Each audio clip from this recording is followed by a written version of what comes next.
A year ago, give or take, I started asking myself what made the iPhone 11 Pro a pro device, and I didn't come up with many compelling answers. If anything, it mostly seemed like a pro device in comparison to the slightly lesser hardware in the iPhone 11, but things have changed a lot in a year.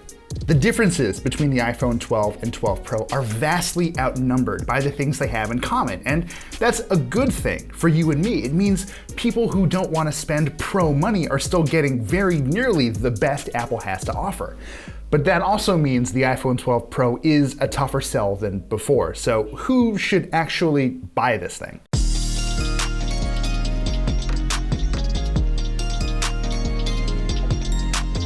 Welcome to part 2 of our iPhone 12 and 12 Pro review. I'm going to spend most of this video talking about what's new in this year's high-end iPhone.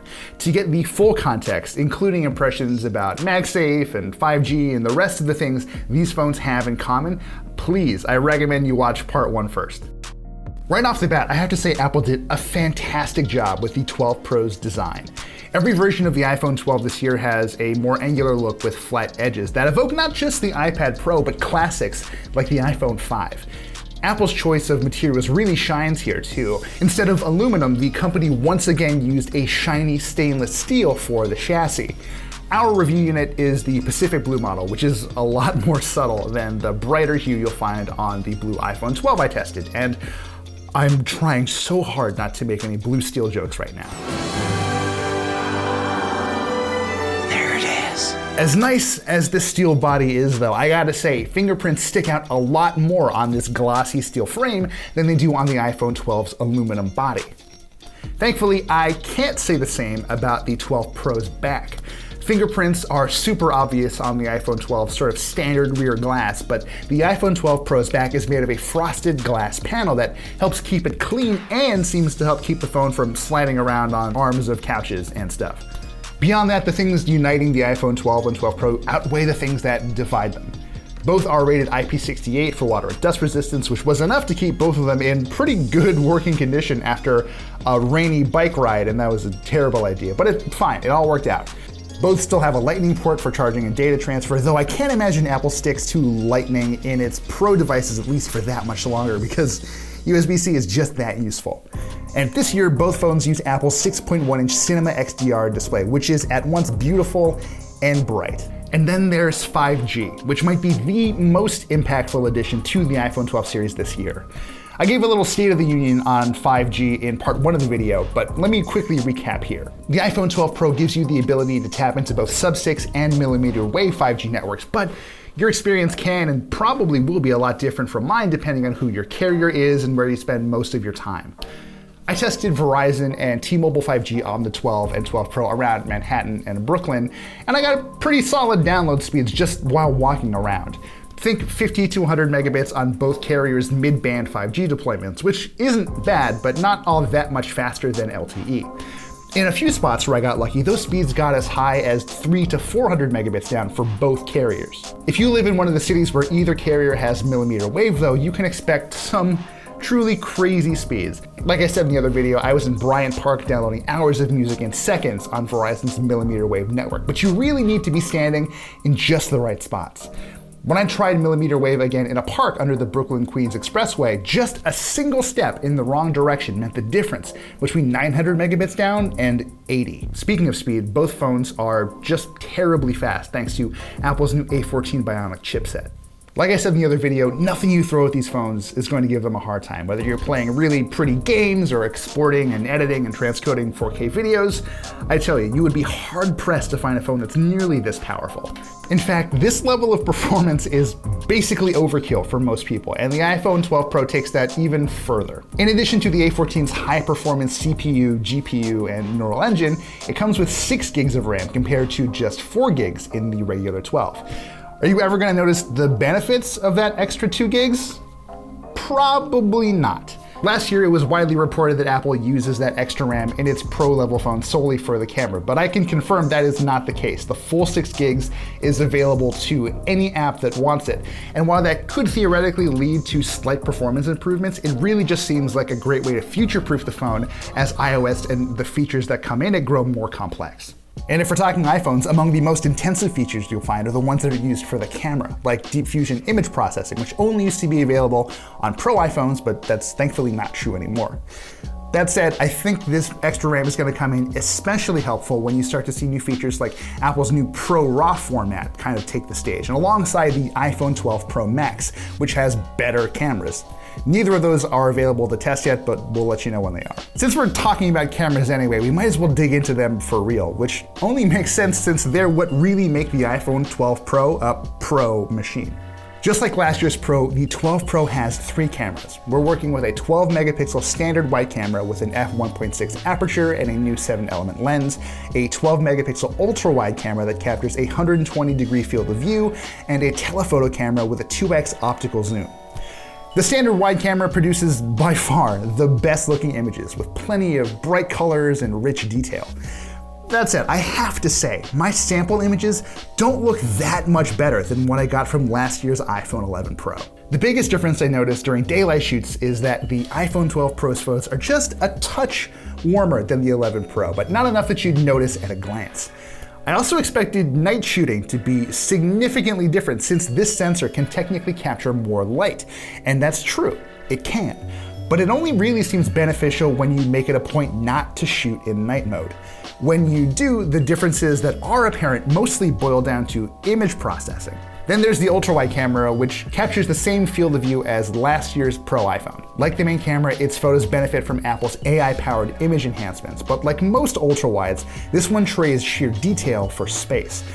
That said, the iPhone 12 Pro is better at easing some of the fisheye effect out of its photos. Lastly, there's the telephoto camera, which I almost always use the least, and that's not because it's bad by any stretch. It's usually just because I'd rather move forward towards my subject and use the main camera whenever possible. When I can't though, the telephoto does in a pinch, but I do wish Apple would pull a Samsung here and give this thing a longer zoom range. Each of these cameras have their quirks, but rest assured they all take really lively, good-looking photos, even if they don't look dramatically better than last year. But are they the best photos you can get out of a smartphone? I really can't answer that because any talk about best is completely subjective. Every smartphone maker that cares about cameras has a certain vibe that they try to achieve. This year's Pixel 5 produces images with warmer tones in daylight and lots of contrast. It's almost like Google wants to make its photos extra moody. Then there's Samsung, which just historically amps up colors to the point where your photos often look better than reality. To my eyes at least, Apple's approach has always come off as the most natural. And despite how aggressive the improved Smart HDR can be sometimes, I still think that's true. Yes, sometimes the iPhone 12 Pro's photos can look a little Samsung-y, but when it comes to the lighting and the overall mood of a scene though, Apple still comes closest to reality. Whether that's what you value is another story.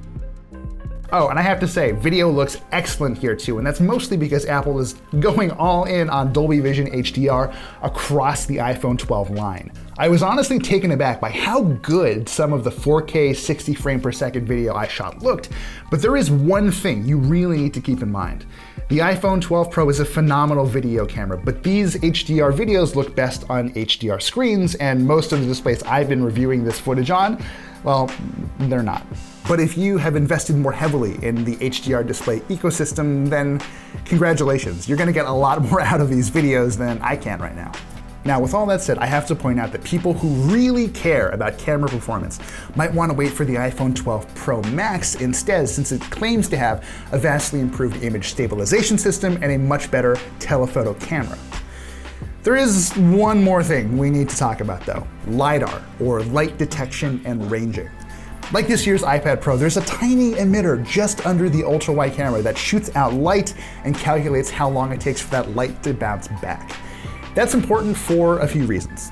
One, it actually helps the camera focus in low light and assists in separating your subject from the background when you're shooting night mode portraits. This is probably the most practical benefit, though I have to say night mode portraits don't look all that great most of the time. More than anything though, this LiDAR scanner could mean huge things for augmented reality, an area that we know Apple is investing heavily in. There are ways for developers to tap specifically into the LiDAR array, but many existing AR apps don't need to be modified in any way. They just get to work better than they used to. Here's an example. Angry Birds AR on a 12 Pro is a lot faster than the iPhone 12 at telling the difference between flat open space and things that might occlude it. I'm not sure how many people use apps like this regularly, but they're clearly a priority for Apple, and LiDAR is going to help a lot. Even with all the new stuff going in the iPhone 12 Pro, like that new processor and 5G, battery life is pretty much unchanged from last year. You can still expect between 11 and 12 hours of use on a single charge. If you need more than that, then you might have to wait for the iPhone 12 Pro Max. So at the end of it all, is the iPhone 12 Pro worth the splurge over the regular iPhone 12? Well, yes, but only in certain cases. If having a powerful, flexible camera is as important to you as having a sleek phone that's easy to hold on to, you probably won't do much better than this.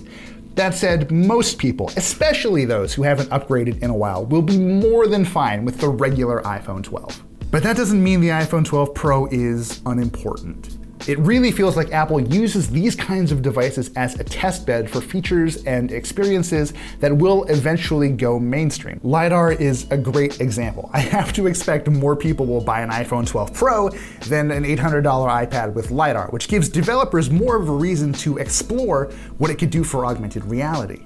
The point is, even if there might not be many specific reasons to buy an iPhone 12 Pro over an iPhone 12, you'll eventually benefit from the work that Apple puts into these kinds of high-end devices anyway. And that is a lot of words about the iPhone 12 and 12 Pro. We hope you enjoyed watching our deep-ish dive on both of these things. I'd love to just keep testing these things and keep churning out videos, but I don't think my bosses will let me do that. If you have feedback about the phones or the way we presented them or anything at all, really, please leave them in the comments or email me at v@engadget.com. As always, thank you so much for joining me in my basement to talk phones, and I'll see you next time.